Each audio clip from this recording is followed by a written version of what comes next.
23 people sat around a white tablecloth, smiling over warm bread baskets and engagement toasts, when my mother introduced me like I was her family's shame. "This is our other daughter," she said, sweet as sugar and sharp as a knife. "She cleans houses for a living." My father nodded and added, "We've given up on her." The groom's mother froze. She was a woman I had met once before across a boardroom table, a woman who had signed the largest contract of my career.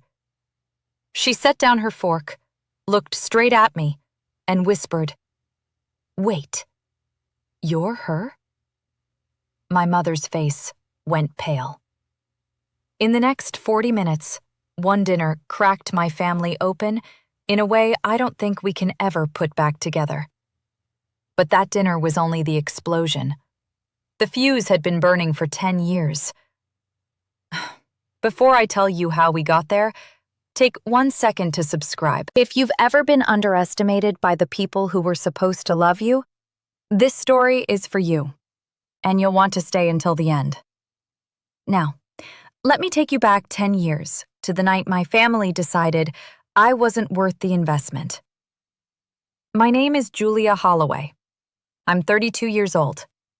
I grew up in Mason Creek, Ohio, population 9,000. The kind of town where everybody knows your dad's car and your mom's casserole recipe. My father, Gerald, has worked at the same insurance company for 30 years.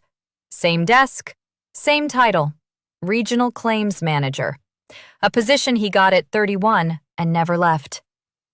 My mother, Diane, was a sharp woman. She could run payroll in her head. She did books for 3 local businesses before I was born. Then she got pregnant with me, and my dad told her it was time to stay home.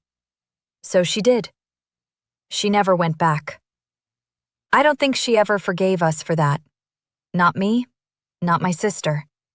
Not really. My sister Paige is 4 years younger than me. She's 28 now, and she works as a marketing coordinator in Columbus.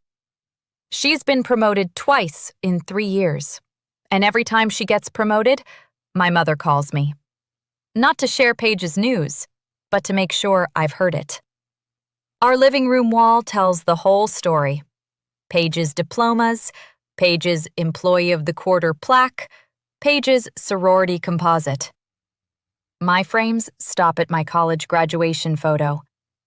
4 years of a business degree, and that was the last thing I did that made sense to them.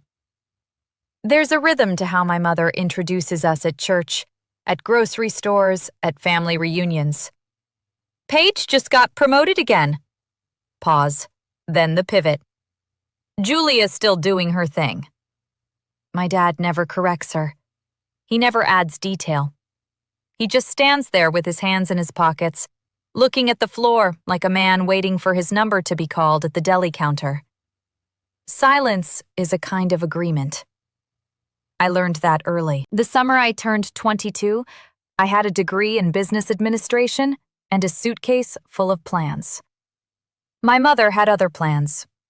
She had enrolled me in an MBA program at the state university, paid the deposit, told my dad's coworkers, printed the course catalog, and left it on my nightstand like a hymnal. I sat her down at the kitchen table one Thursday evening and told her I wasn't going. "I'm starting a commercial cleaning company," I said. I had a binder with market research, cost projections, and a 12-month cash flow estimate. She didn't look at the binder. 14 seconds. That's how long she sat in silence. I counted the ticks on the wall clock behind her head. Then she said, "You want to clean toilets? That's your big plan?" My dad walked in from the garage. He had heard enough. "I already told Jim at work about your MBA," he said. Paige was at a friend's house. She texted me later that night. "Mom says you're being dramatic. Only one person asked to see the binder. My grandmother, Ruth. She is 78 now, but back then she was 68 and sharp as a tax audit. She sat on her porch, read every page, and said, "Show me where you'll be in year 3. She gave me $800 from her savings and a handkerchief. White cotton, hand-embroidered, monogrammed with her initials, RH. She pressed it into my palm and said, "For the hard days." That night, my mother told me if I wanted to scrub floors, I could do it without her money. She cut me off. I folded my binder, put it in my backpack, and drove 4 hours to Columbus. I didn't argue. I just drove. My first apartment cost $475 a month. A studio with one window and a radiator that clanked at 3 a.m. like someone was trapped inside the wall. I bought a used van for $2,200. It was white, with no logo. The air conditioning worked on Tuesdays and Fridays, for no discernible reason. My first client was a dental office on High Street. 3 rooms, a waiting area, and a bathroom with mint green tile. $200 a week. I cleaned it myself every morning at 5 a.m. before spending the afternoon knocking on doors and the evening doing my own books at the kitchen counter. 6 months in, I had 4 contracts. I was working 7 days a week, and my shoulders ached in a way that didn't stop when I slept. By the end of year 1, I had brought in $62,000 in revenue. Profit? $11,000. I hired my first employee, Maria, a single mom from Guatemala who showed up 15 minutes early every shift and never once complained about the work. She's still with me. Every Sunday, I called Grandma Ruth. She asked specifics. How many clients? What was my close rate? Had I looked into liability insurance yet? She listened the way people listen when they believe what you're building is real. Every other week, I called home. My mom picked up, and the conversation was always the same. "You ready to come home yet?" "Not yet, Mom." "Well, Paige is doing very well at her new job. Tell her I said congrats." My dad never got on the line. By year 3, something happened that almost made me pick up the phone and call my mother. Almost. But I had learned by then that almost doesn't count in my family. Year 3 changed everything. I signed a contract with a 12-story office building on the north side of Columbus. Annual value? $340,000. I opened a second location and hired my 38th employee. Revenue crossed $1.4 million. I was 25 years old and running a company that cleaned more square footage in a week than most people walk in a year. I called my mother. "Mom, I just signed a contract worth $340,000 a year." Pause. Then she said, "So how many people are you sending to mop floors now?" 38. 38 people mopping floors. That's something. My dad's voice came through the speakerphone. "Your sister just got accepted into a leadership program at her company." I sat in my office, a real office by then, with a desk and a filing cabinet and a framed photo of Grandma Ruth on the shelf. I stared at the business card I had just printed. Navy blue, clean font, commercial services. Tagline along the bottom, excellence in every detail. I designed it myself. Spent 2 days choosing the shade of blue. That was the last time I volunteered information about my business to my parents. I didn't make a decision about it. There was no dramatic moment, no declaration. I just ran out of doors to knock on. When you tell someone you signed a contract worth $340,000 and they ask how many people you're sending to mop floors, the message is clear. They have decided what you are. New information won't change the file. For the next 7 years, they believed exactly what they wanted to believe. And I let them. Fast forward. Holloway Commercial Services, 14 states, 283 employees, annual revenue, $18 million. We service hospitals, universities, corporate headquarters, and government buildings. My employee retention rate, 87%, is the highest in our company's history. I built a training program for ESL workers that 3 competitors have tried to copy. I live in Columbus. I drive a 2019 Honda Accord. I own a condo downtown that I bought in cash, and I keep a bottle of homemade lemon vinegar cleaner on my desk because I still like the smell. It reminds me of the beginning. None of this is secret. I have a website, a LinkedIn page, a short article about my company that I didn't write. My parents have never looked at any of it. Then Paige called. It was the first time in 4 months. I was reviewing a facility proposal when her name popped up. I almost let it ring. "I'm engaged," she said. "Garrett Ellsworth. His family is hosting an engagement dinner next Saturday. Mom wants you there." Mom wants me there, or you want me there? Does it matter? I didn't answer. Then she added, "Grandma Ruth's coming. She asked for you specifically." That settled it. When Ruth asks, I show up. After we hung up, I typed the name into my laptop. Ellsworth Property Group. 200 commercial properties across Ohio and Michigan. I knew the name. I knew it very well. 18 months earlier, my company had won the cleaning contract for 47 of their buildings. $3.8 million a year. The largest deal in my company's history. The contract had been signed by the chair of their board, Catherine Ellsworth, the groom's mother. I stared at the screen for a long time. Friday afternoon, the day before the dinner, I stood in my office and looked at the bottle on my desk. Lemon juice, white vinegar, water. The same recipe I mixed in my studio apartment 10 years ago when I couldn't afford commercial products. I unscrewed the cap and held it under my nose. Citrus and acid. It smelled like 5 a.m. shifts, aching shoulders, and mint green bathroom tile. It smelled like the beginning of everything. I picked my outfit that evening. A navy blouse, the same shade as my company logo, though nobody at that dinner would know that. Black slacks, flat shoes.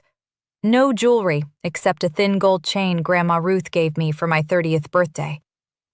I wasn't dressing to impress. I wasn't dressing to prove anything. I was dressing the way I dress every day, like a woman who has work to do. Saturday morning, I called Ruth. "I'm on my way, Gram." "Drive safe, honey." She paused. Her voice had thinned over the past year. The heart medication made her tired, and I could hear it. "And Julia." "Yeah?" "Don't let your mother shrink you." I pulled onto I-70, heading east. 3 hours to Mason Creek. 3 hours of flat Ohio highway, corn stubble, and radio stations that faded in and out like old friendships. 3 hours to decide how much of myself I was willing to bring into that room. I thought about Catherine Ellsworth. She would be there. She would recognize me. And I didn't know what she would say or what my parents would say when she said it. I wasn't planning anything. I want to be clear about that. I drove to that dinner for one reason. A 78-year-old woman with a bad heart wanted to see her granddaughter. Everything else just happened. The Birchwood sits on a 2-lane road outside Mason Creek. Farm-to-table menu, exposed brick, warm lighting. The kind of place that serves bread in a cloth napkin and charges $42 for a pork chop. I pulled into the parking lot at 6:55 p.m., 5 minutes early. My mother's car was already there, the silver Buick parked near the entrance. Gerald's coat hung in the back seat. Paige's white SUV was 2 spots over, with a "Just Engaged" sticker on the bumper that looked like it had been applied with a ruler. The private dining room was at the back. Long oval table. 23 place settings. warm lighting, bread baskets, water glasses already filled. My mother met me at the threshold. She wore a plum dress and a necklace I had never seen before, probably new for the occasion. She hugged me quickly, tightly. Her hand gripped my shoulder the way you grip a steering wheel in bad weather. "You look comfortable," she said, eyes scanning my blouse and my flats. She smiled. It didn't reach her temples. Gerald stood behind her. He shook my hand, his own daughter, and said, "Glad you came." He looked at my left ear the entire time. Paige crossed the room in heels, her engagement ring catching the overhead light. She hugged me with both arms, which surprised me. "Thanks for coming, Jules." She introduced me to Garrett. Tall, polite, firm handshake. "This is my older sister," Paige said. "She lives in Columbus." No job, no title, just a city. At the far end of the table, I spotted Grandma Ruth. Wheelchair. Thinner than 3 months ago. Cardigan buttoned to the throat. She reached for my hand before I reached for hers. "There's my girl." I sat beside her. Catherine hadn't arrived yet. Appetizers came out. Bruschetta, crab cakes, a cheese board that could feed a high school basketball team. Diane worked the room like a campaign manager. She made introductions one by one. Every family member got a label. "This is my brother Tom, retired fire chief, 31 years of service. My niece Sarah just finished nursing school, top of her class." Each person was tagged with a title, a rank, a reason to be respected. She skipped me. Not in a dramatic way, not with pointed silence. She just moved past my chair, the way you move past a lamp you've had so long you don't notice it anymore. Robert Ellsworth noticed. He was Garrett's father. Silver-haired, easy smile, the kind of man who asks questions because he is genuinely curious, not because he's checking boxes. He leaned across the table. "And what do you do, Julia?" Before I could answer, my mother's voice cut in from 2 seats away. "Oh, Julia does cleaning work. Residential, you know." She waved her hand. A flick, like brushing crumbs off a counter. I picked up my water glass, took a sip, and set it back down. Robert nodded politely. Garrett's sister, Megan, 26, warm eyes, a teacher from Cleveland, tilted her head. "Oh, like a cleaning service. That's pretty cool." Diane smiled. "Well, it's a living." Under the table, Grandma Ruth found my hand. She squeezed once, firm. Her knuckles were swollen, but the grip was steady. I squeezed back. Then the front door opened, heels on hardwood. A voice from the hallway apologized for traffic on Route 9. Catherine Ellsworth walked into the private dining room, and everything I thought I knew about that evening shifted. Catherine Ellsworth was 61 years old and looked like a woman who had earned every one of those years on her own terms. Silver bob, gray blazer over a black blouse. No excessive jewelry. Just a watch that probably cost more than my first van. She moved through the room with the efficiency of someone who chairs quarterly board meetings. Handshake, name, eye contact, next. Garrett kissed her cheek. Robert pulled out her chair.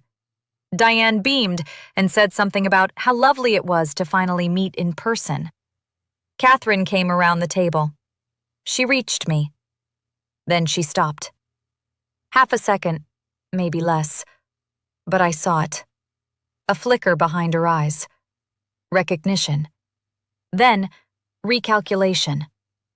Her gaze moved to my blouse, navy blue, the same shade she had seen across a boardroom table in Columbus 18 months before. She took my hand and held it a beat longer than the others. "Julia," she said, "how lovely to see you here." Her voice was measured and warm, but there was a question folded inside it that she wasn't ready to unfold yet. "Mrs. Ellsworth, good to see you too." She sat down across from me, placed her napkin on her lap, accepted a glass of water from the server, and then, very quietly, she looked at me one more time. Nobody noticed. Diane was telling Robert about the time Paige won a regional marketing award. Gerald was studying the wine list like it contained a secret message from God. Paige was laughing at something Garrett whispered. But I noticed. And Catherine knew I noticed. She didn't say anything else for the next 20 minutes. She ate her appetizer. She complimented the crab cakes. She asked Garrett about his new apartment. And she waited. Let me tell you about the first time I met Catherine Ellsworth. 18 months before that dinner, I flew to Columbus for the biggest pitch of my career. Ellsworth Property Group managed over 200 commercial buildings, office towers, medical complexes, mixed-use developments across 4 states. They were looking for a single vendor to handle cleaning services for 47 of those properties. The contract was worth $3.8 million a year. I wore my Navy suit. I brought a 40-page proposal. I had spent 3 weeks building it. Service tiers, staffing models, quality control protocols, cost comparisons. I printed 5 copies and drove to a FedEx at midnight to get them spiral bound. Catherine chaired the meeting. 6 people at the table. She asked more questions than the other 5 combined. She wanted to know my employee retention rate, 87%. She wanted to know about my training program, 40 hours of onboarding, monthly check-ins, ESL support. She wanted to know why I started the company. I told her the truth. Because I cleaned my first office at 22 with a spray bottle and a borrowed mop. And I decided no one who does this work should feel invisible. She didn't smile. She wrote something down. After I signed the contract, she walked me to the elevator. She said, "I've signed a lot of contracts, Julia. This is the first time I felt the other person cared more about the people doing the work than the profit margin." I kept that sentence in my head for months. Because it was the first time someone with real authority had looked at what I built and called it what it was. My parents had 10 years to say something like that. A stranger said it in 15 minutes. Back at the dinner, the main course arrived. Pan-seared salmon, roasted vegetables, a risotto that nobody was paying attention to because the conversation had turned to careers. Robert Ellsworth was the one who opened the door. "So, Diane," he said, "you must be proud of both your girls." My mother set down her fork and tilted her head. That look, half smile, half calculation. I had seen it 1,000 times. She was framing the shot. "Oh, Paige is our shining star," she said. "Promoted twice in 3 years. Her company just trusted her with their biggest client." Diane touched Paige's arm. Paige smiled, embarrassed, but not enough to stop it. Diane paused. Let the silence do the work. Then came the pivot. "Julia takes a different path. She's more hands-on." Gerald didn't need a cue. He leaned toward Robert like they were sharing a joke at a bar. "She started out cleaning offices after college. We thought it was temporary." A small laugh. 10 years later, he trailed off and shrugged, like the rest of the sentence wasn't worth finishing. Megan looked at me. Garrett looked at his plate. Robert stopped chewing. I cut my salmon. Steady hand, chewed, swallowed, took a sip of water. At the end of the table, Grandma Ruth set her fork down hard enough to clink against the plate. "Julia's doing just fine, Diane." My mother didn't miss a beat. Smile still perfect. "Of course she is, Mom. Nobody said otherwise." nobody said otherwise. That was how she operated. Never an accusation you could pin down. Just implication layered so thick, you couldn't breathe under it. Catherine Ellsworth picked up her water glass, then set it down without drinking. Her eyes hadn't left my mother for 30 seconds. Diane didn't notice. She never looked at the people who were actually watching. Between the main course and dessert, I excused myself. The bathroom was down a narrow hallway with cream walls and a framed watercolor of a barn. The kind of art that exists only in restaurants and dental offices. Gerald was waiting in the hall when I came out, hands in pockets, shoulders rounded. He looked like a man who had been standing there for a while, trying to decide whether to stay or go. "Hey, Jules. You doing okay?" "I'm fine, Dad." He shifted his weight. Left foot, right foot. "I know your mom can be a lot, but she means well." "Does she?" He opened his mouth. Something flickered across his face. Not courage exactly, but the shadow of it, like a man reaching for a door handle in the dark. His fingers turned his wedding ring. 1 rotation. 2. Then from the dining room came my mother's voice. "Gerald, can you come get more wine?" Crisp. Final. The way you call a dog that has wandered too far from the yard. He blinked. I should go. He turned and walked back. He didn't look over his shoulder. He didn't say another word. I stood in that hallway and watched him disappear into the warm light of the dining room. And I thought that was as close as he would ever come. That half sentence in a hallway was the best Gerald Holloway could offer. And it still wasn't enough to finish. I had stopped counting on almost a long time ago. I went into the bathroom and washed my hands. The soap smelled like lemons, sharp, acidic, familiar. It hit me in the chest the way a song does when you hear it in a grocery store 15 years after it mattered. I dried my hands, breathed, and walked back to the table. I sat back down. Grandma Ruth touched my wrist, her version of asking without asking. I nodded. She let go. Paige had stepped away to talk to Garrett near the window. Her phone lay face down on the table beside her bread plate. The screen lit up. Notification banner. Group chat. Wedding planning, with a ring emoji. I didn't pick it up. I didn't touch it, but the preview was right there, bright against the white tablecloth. And I have functioning eyes. Diane's name, sent 2 hours before dinner. Whatever you do, don't let Julia talk about her work tonight.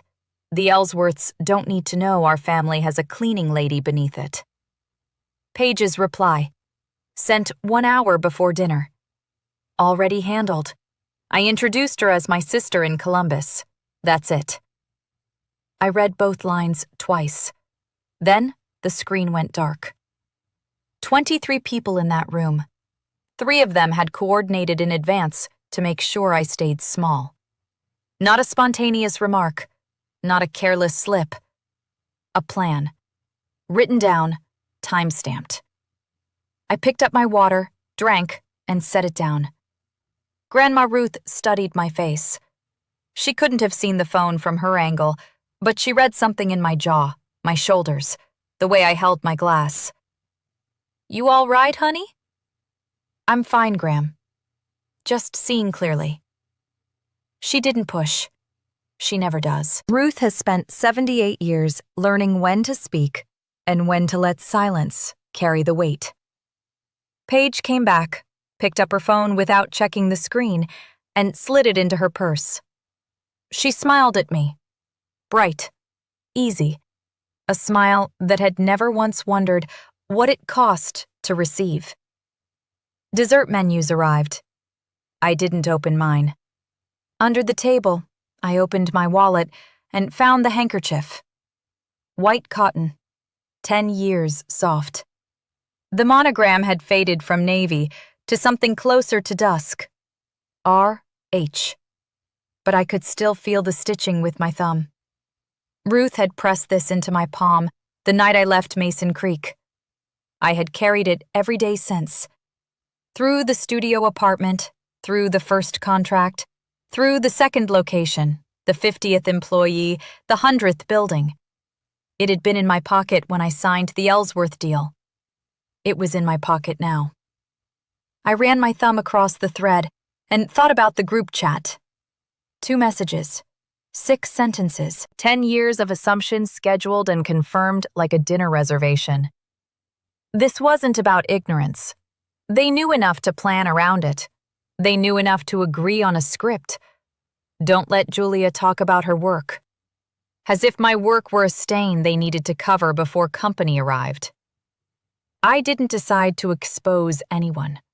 I didn't form a plan or rehearse a speech. I just made a decision that was 10 years overdue. I would stop being smaller than I am. If someone asked me a direct question, I would give a direct answer. No downplaying, no deflecting, no performing modesty to protect people who had never protected me. Catherine caught my eye across the table.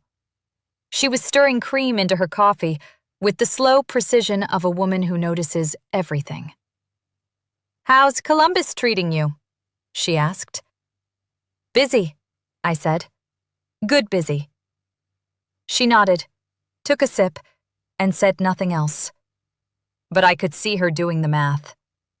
The woman Diane described versus the woman she had met in a boardroom. The numbers weren't adding up. And Catherine Ellsworth was not a woman who tolerated bad arithmetic.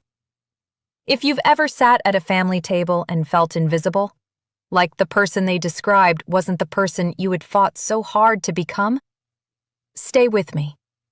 Because what happened next at that dinner is the reason I'm finally telling this story. Dessert plates hadn't landed yet when my mother stood up. She tapped her knife against her wine glass. 2 crisp clinks. The room went quiet. "I'd like to say a few words." She pressed her hand to her chest, eyes glistening on command.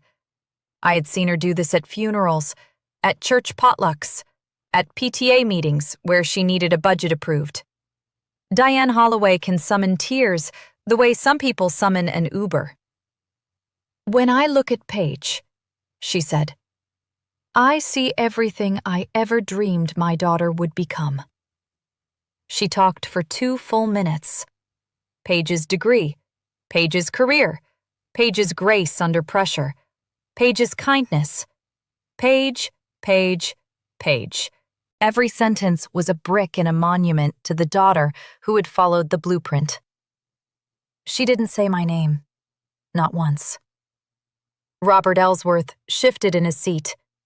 He glanced at me, then back at Diane. The kind of man who counts omissions. He waited until she paused for breath. "And your older daughter?" he said. "Julia, right? She's here tonight too?" My mother blinked, recalibrated, and found her footing.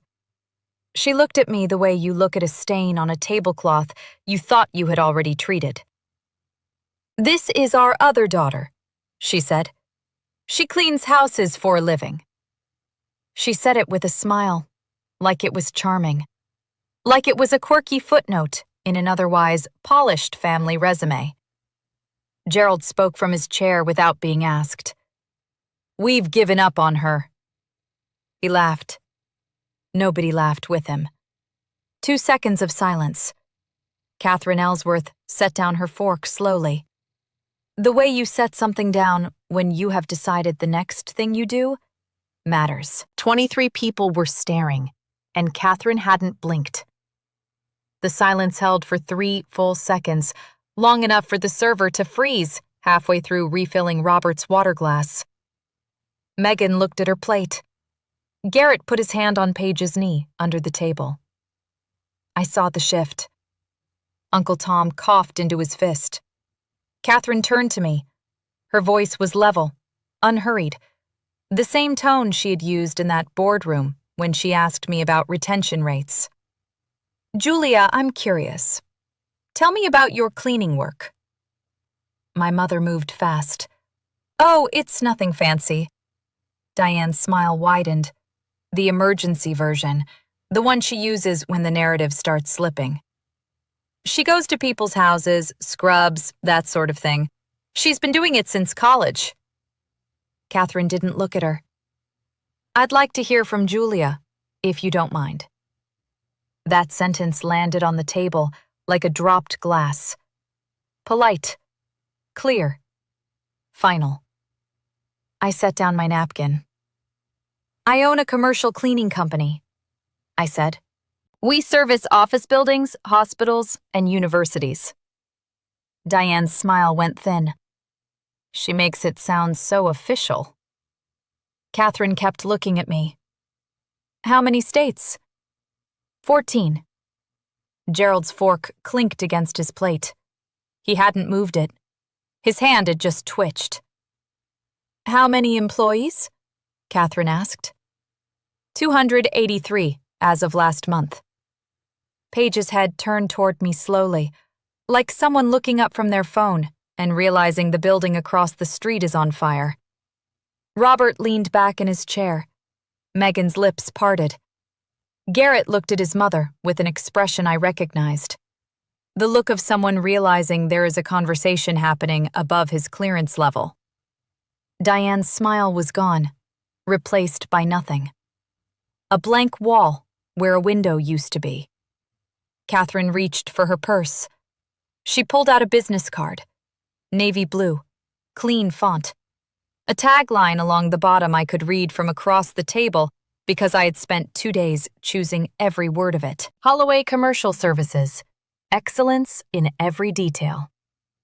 Catherine placed it on the white tablecloth in front of my mother. Face up, centered. Wait, she said quietly. You're her? Not a question. A confirmation. She already knew. She was asking it for Diane. Yes, ma'am. Catherine looked at my mother, then at my father, then back at me. Her voice carried the way voices carry in courtrooms, measured and factual, without decoration. My company signed a $3.8 million annual contract with Holloway Commercial Services 18 months ago. 47 buildings across 4 states. Julia presented the proposal herself. She paused. She sat at my boardroom table. I watched my mother's face. I had seen Diane Holloway in every state of emotion, furious, wounded, theatrical, cold. I had seen her cry at school plays and yell at grocery clerks and deliver eulogies that made grown men weep. But I had never, not once in 32 years, seen her lose color. It started at her cheeks and spread to her lips. Her hand, still holding her wine glass, went white at the knuckles. Gerald's hand froze halfway to his glass, suspended like someone had paused a video. Paige stared at me, mouth slightly open, her engagement ring catching light she was no longer paying attention to. Grandma Ruth didn't move. She didn't speak. She just looked at Diane with an expression I had never been able to name until that moment. It was patience. The kind that comes from watching a lie you've known about for years finally meet the air. 4 seconds of silence. Then everybody talked at once. Garrett leaned forward. Wait, Julia, you run a company? Megan whispered, 14 states? Uncle Tom turned to my dad. Gerald, did you know about this? Robert Ellsworth set his napkin on the table and looked at my father the way a man looks at a colleague who has just been caught in a lie at a board meeting. Gerald, you said you'd given up on her. Gerald picked up his wine glass, drank, and said nothing. Diane recovered first. She always does. 30 years of controlling the narrative in Mason Creek, Ohio, doesn't break in one evening. She shifted forward, pressed her palms together, and found a new voice. Warmer, wider. coded in surprise that landed just north of convincing. Well, she never told us it was that big. Julia is very private. We had no idea. She turned to Catherine with manufactured wonder. I always knew she'd do well. I set my fork down. You knew, Mom. I told you at year 3 and at year 5. And I remember the exact words. You said, "So how many people are you sending to mop floors now?" Diane's face hardened for half a second before she smoothed it back. I never said that. From the end of the table came Grandma Ruth's voice. Quiet, steady, final. You said it, Diane. On speakerphone. I was in the room. Ruth didn't raise her voice. She didn't need to. She delivered the sentence the way she delivered everything. Like a woman who had spent 78 years saving her testimony for the right moment. Gerald reached for the breadbasket, put his hand on a roll, didn't pick it up, and just held it there, like a man who had forgotten what he was reaching for. My mother's eyes filled. Right on schedule. She pressed her napkin to her mouth and inhaled, a shaky theatrical breath designed to pull focus the way a spotlight operator swings the beam. I can't believe you're doing this to me, she said, voice cracking. At your sister's engagement dinner. This night isn't about you, Julia. She turned to Catherine, switched registers. Softer now, conspiratorial. One mother to another. I'm so sorry. Family can be complicated. She dabbed her eyes with the corner of her napkin. We've always tried to support both our girls. We really have. Paige reached for her mom's arm. Reflex. The golden child trained to comfort on cue. I didn't take the bait. I didn't bring this up, Mom. You introduced me. Catherine asked questions. I answered them. Paige pulled her hand back and looked at me. Can we please just stop? This is my night. Her voice pitched high. Not cruel, just cornered. Why do you always have to make everything about yourself? Paige, I've been sitting here eating salmon. I didn't make a speech. I didn't interrupt anyone. I answered a direct question. Catherine spoke. Not loud. She didn't need volume. She had gravity. Paige, no one is trying to ruin your evening. But your mother made specific claims about your sister in front of my family that aren't true. She folded her hands on the table. In my experience, facts aren't drama. The room held its breath. Megan reached for her water glass. Robert sat perfectly still. Garrett looked at his mother with something that was part admiration, part terror. Grandma Ruth sat in her wheelchair at the end of the table and watched her daughter the way a woman watches a house she warned everyone about finally catch fire. Gerald tried to break the tension. Well, this is quite the dinner show. He chuckled. The sound landed in the room like a coin dropped in a church. Nobody laughed. He pivoted, pulled his chair in, and attempted the reasonable father voice. The one he used at insurance meetings when a claim was getting complicated. Julia, look, we didn't know. You could have told us. You know we're not mind readers. I did tell you, Dad. 3 times. You stopped listening, and I stopped talking. Robert Ellsworth leaned forward. Not aggressive, just honest. The way a man speaks when he doesn't understand something and isn't willing to pretend he does. Gerald, I have to say, if one of my children built an $18 million company, I'd want to tell everyone in this room. Gerald's jaw tightened. That sentence hit the nerve he had spent 30 years protecting. The mediocre career. The unchanged title. The 3 decades of telling himself the insurance desk was enough. Robert didn't mean to expose it. He was just stating a fact. But facts are shrapnel when they land near an insecurity.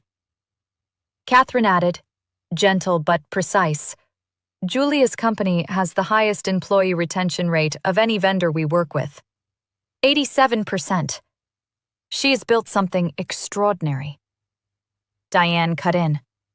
Well, then she should have said something. How were we supposed to know if she didn't tell us?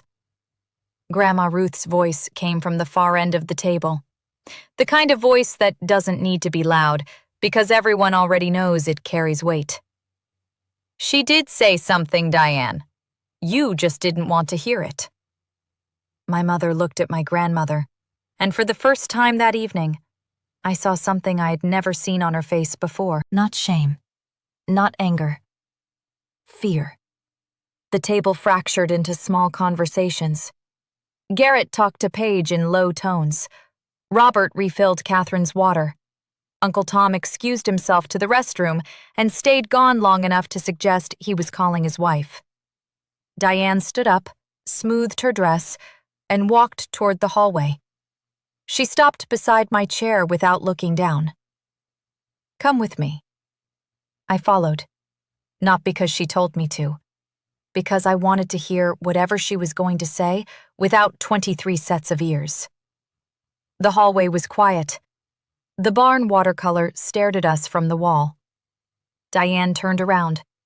The tears were gone. Her eyes were dry, hard, and clear. You planned this, she said. You came here to humiliate me. I came here because Grandma Ruth asked me to. Don't hide behind my mother. You knew Catherine would be here. You knew she'd recognize you. You set this whole thing up. I set nothing up, Mom. I showed up. I sat down. I ate my dinner. You're the one who introduced me as the family cleaning lady. Her jaw worked. She changed angles. If you think this changes anything, you're still the girl who chose to scrub toilets instead of getting a real education. I have a degree, Mom. I chose a different path. You chose to pretend it didn't exist. After everything I sacrificed for you, everything I gave up, you sacrificed your career. I know. You remind me every time we talk. But that was your choice, Mom. And this is mine. If you walk away from this family, you'll have nothing. I looked at her. This woman who gave up her calculator for a kitchen, who hated the choice and punished me for making a different one. I'll have exactly what I have now. A company, 283 employees, and a grandmother who knows my name. She flinched. Diane walked back into the dining room, spine straight, mask on. A woman who has never once left a public room looking defeated. No matter what happened in the hallway. Paige caught me before I followed. She was crying. Real tears. I could tell the difference. Diane's tears came with eye contact and perfect timing. Paige's tears came with mascara running and her voice catching on syllables she couldn't control. Why didn't you ever tell me? She asked. I'm your sister. I leaned against the wall. When was the last time you asked me about my life, Paige? Not texted about a holiday schedule. Asked. She opened her mouth, closed it, opened it again. Nothing came out. I'm not angry at you, I said. You believed what Mom told you because it was easier than checking.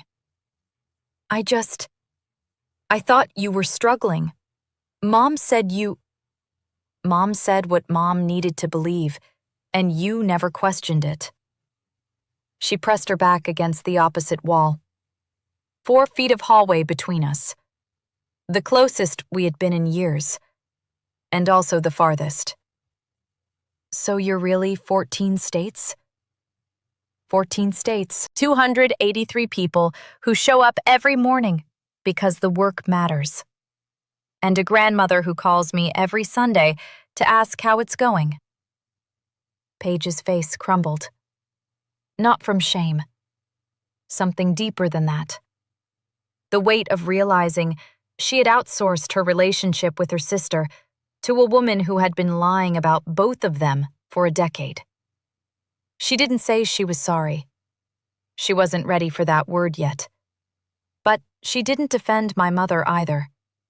And in this family, silence against Diane is its own kind of rebellion. I walked back to the table. Paige followed a minute later, eyes red, napkin pressed to her face. This is the part of the story I almost didn't tell.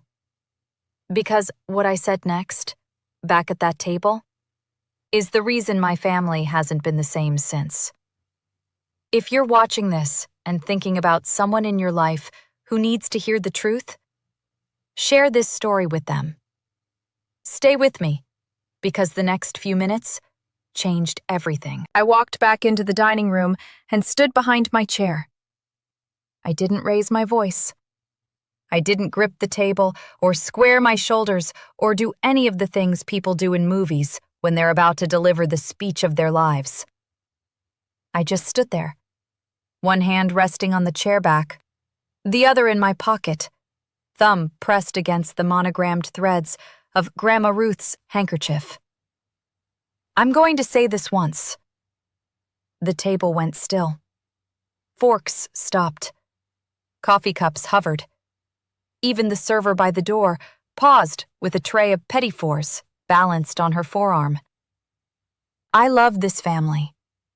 I've spent 10 years loving this family from a distance because it was the only distance that let me breathe. I looked at my mother. Mom, you introduced me tonight as the one who cleans houses. Dad, you said you'd given up on me. I let that sit in front of people I had never met.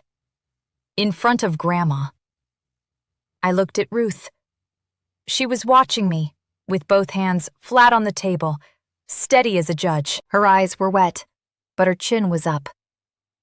Graham never gave up. She asked, she listened, she showed up. I turned back to the table. I'm not here to embarrass anyone. I came because my grandmother wanted me here. But I won't sit at any table where my own parents describe me as something less than what I am. I pulled in a breath. So here's what changes. I will always answer Grandma's phone calls. I will always show up when she asks. But I won't be coming to family events where I need to pretend I'm smaller than I am. That's my boundary. It's not a punishment. It's a decision. I sat down, picked up my water, and took a sip. The room stayed silent for 5 seconds. Then, Diane broke. She stood up. Chair legs scraped the hardwood. You can't just... Her voice cracked. She caught it, rebuilt it, then lost it again. You can't just leave! I'm your mother! I looked at her, calm. Then act like one. 3 words. They landed in the room like a stone dropped into still water, and the ripples reached every corner. Diane's composure shattered. Not the staged kind. The real kind. Her chest heaved. Her hands trembled against the edge of the table. Tears rolled down her face. And for the first time, I couldn't tell whether they were real or rehearsed. Maybe she couldn't either. I gave up everything for this family, she said. Everything. My career, my ambitions, my... She stopped. Looked around the room. Saw the Ellsworths watching. Saw Robert's face. Saw Catherine's stillness. Realized she had said too much in front of the people she had spent the entire evening trying to impress. Catherine spoke quietly. Diane, your daughter built something remarkable. Perhaps it's time to see it. Diane's head snapped toward Catherine. You don't know our family. I know your daughter, Catherine said. That's enough. Gerald sat in his chair, silent still. He hadn't moved in minutes. He was going to ride this out the way he had ridden out 30 years of marriage. By being present in body and absent in every way that mattered. From the end of the table, Grandma Ruth spoke. "Sit down, Diane." Her voice was thin, but iron. My mother sat, not because she agreed, not because she surrendered, because Ruth was still her mother.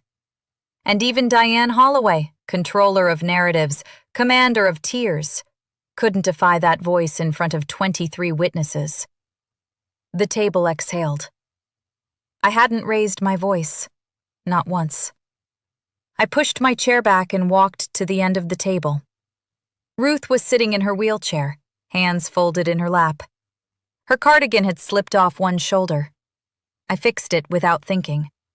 The way you fix things for people you love. Automatic and quiet. I knelt beside her. She took my hands. Her fingers were thin, the knuckles swollen, the skin papery and cool.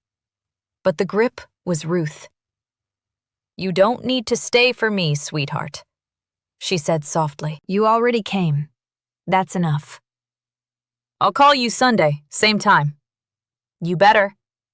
I kissed her forehead. She smelled like lavender and wool and the cedar closet in her apartment, where she keeps the quilts she made in the 70s. She slipped something into my hand. A folded piece of paper, small enough to fit in my palm. I closed my fingers around it without looking. I stood up and turned to Catherine. "Thank you, Mrs. Ellsworth, for the questions." Catherine nodded. A small, precise motion. "Thank you, Julia, for the answers." I picked up my purse from the back of my chair. And then, because some things should be left where they can be found, I took one of my business cards from the side pocket of my wallet and placed it on the table beside my mother's place setting. Navy blue, clean font, excellence in every detail. Then I walked out. Steady pace, flat shoes on hardwood. I didn't run. I didn't turn around. I heard my mother say something behind me, sharp and clipped, already composing the version of this story she would tell her friends. But I was past the hostess stand before the words reached me, and the front door closed behind me with a clean, final click. I drove 11 miles before I pulled over. A church parking lot. Small white clapboard building, empty except for a minivan near the back that probably belonged to the custodian. The kind of place where people go when they need to sit with something too large for a car seat. I turned off the engine. The dashboard clock said 9:07 p.m. Through the windshield, I could see a security light mounted on the side of the church, throwing a pale circle onto the gravel. I opened my hand. Ruth's note was folded twice. Her handwriting was shaky and arthritic, the letters leaning right like they were bracing against wind. But every word was clear. "Julia, I watched you build your life the way I always wanted to build mine. Your mother got my fear.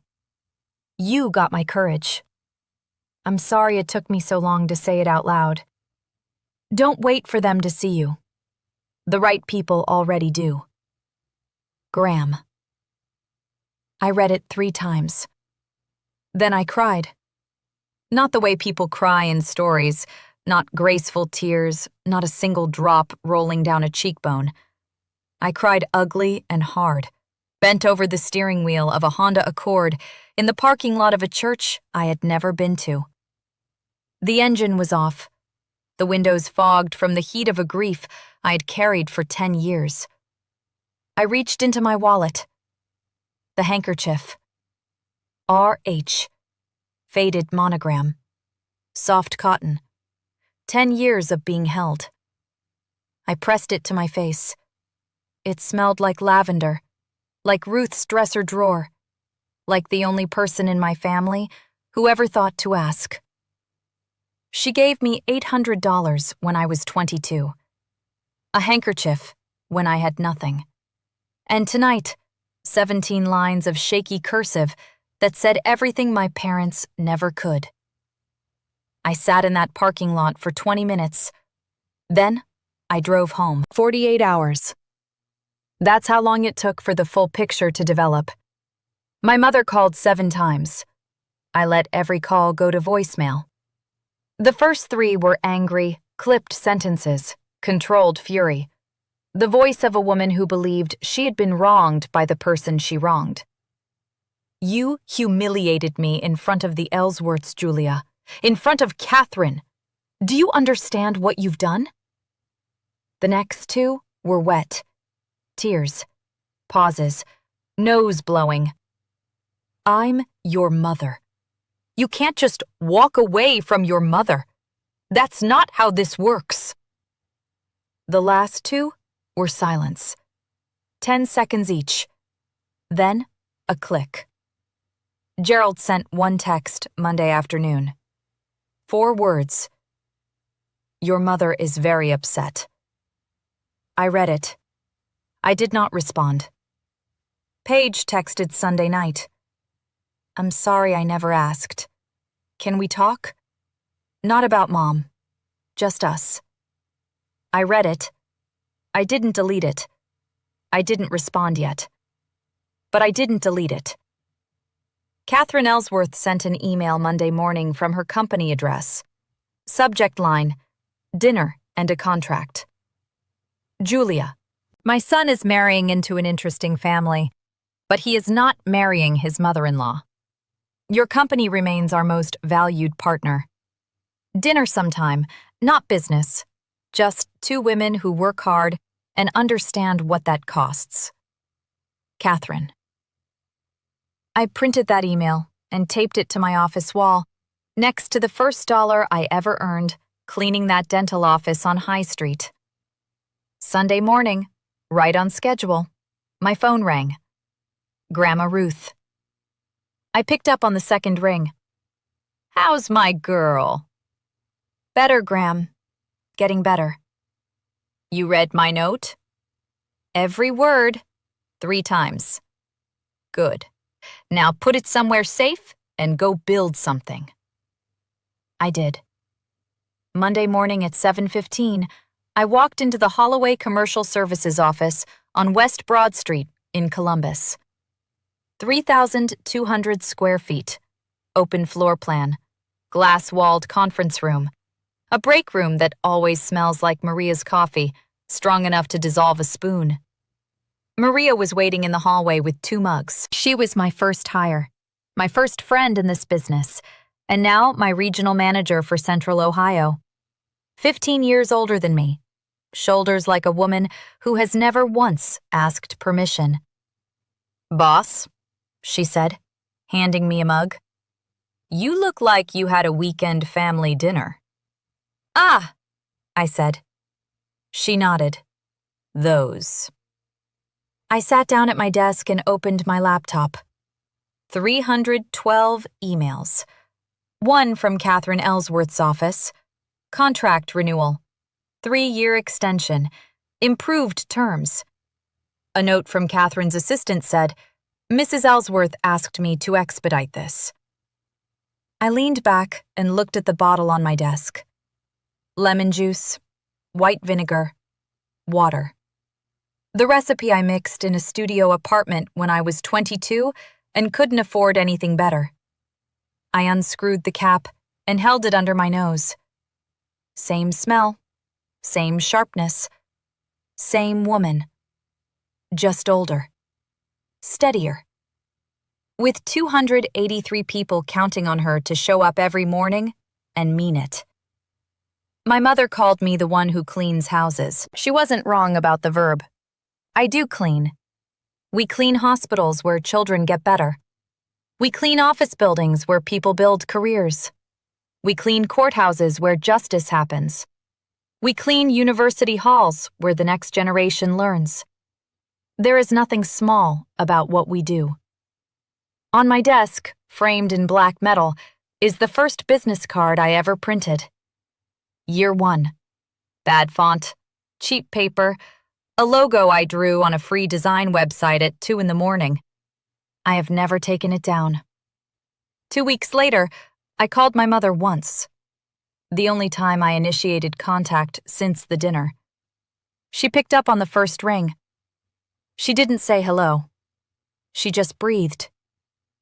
"Mom, I'm calling to tell you something." Silence. "I love you. That hasn't changed. But I will not attend any family event where you or Dad introduce me as less than what I am.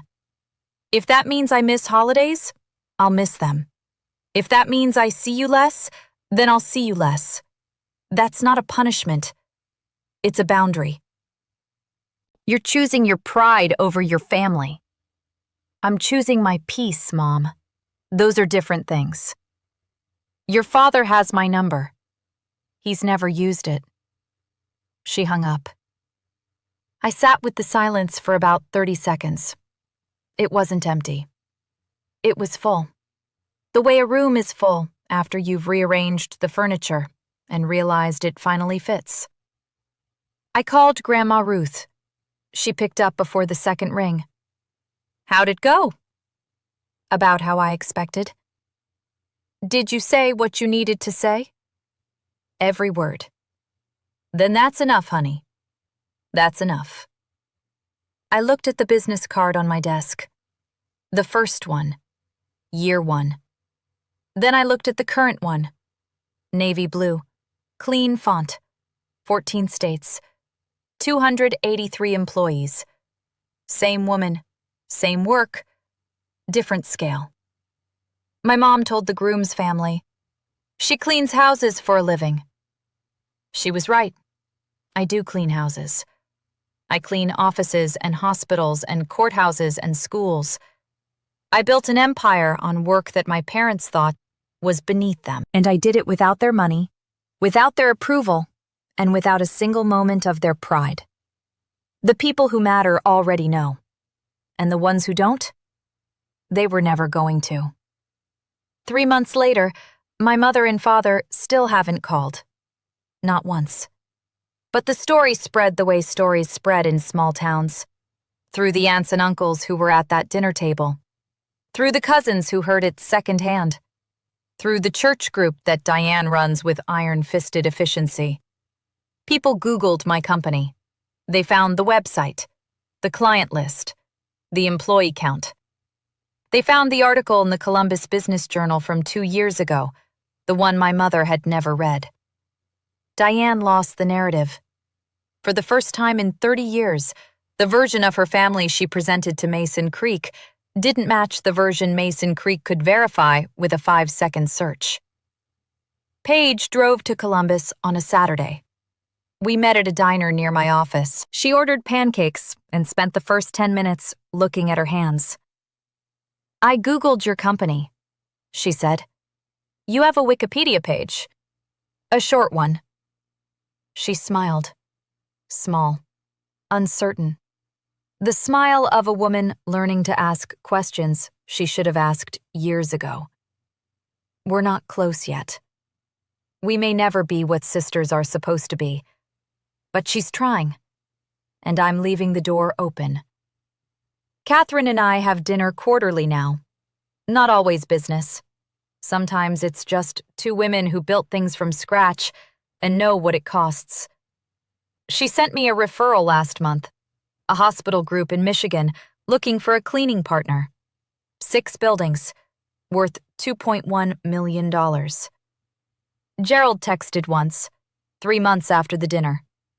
6 words. I should have said something that night. I read it. I didn't respond. But I saved it.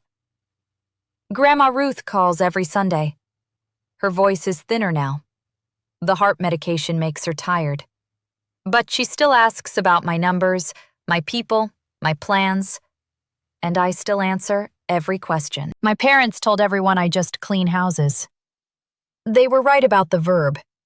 Wrong about the just. There is no just in building something from nothing. There is no just in 283 families who eat dinner because of the work we do. My grandmother gave me $800, a handkerchief, and a note that said, I got her courage. That is the inheritance that mattered. The people who see you already see you, and the ones who refuse, no amount of proof will ever be enough. That's my story. 10 years of silence. One dinner that said everything. If this story reminded you to stop shrinking for people who refuse to see you, share it with someone who needs that courage today. Drop a comment with the moment that hit you hardest. Subscribe for more emotional stories about truth, family, healing, and quiet strength. And I'll see you in the next one.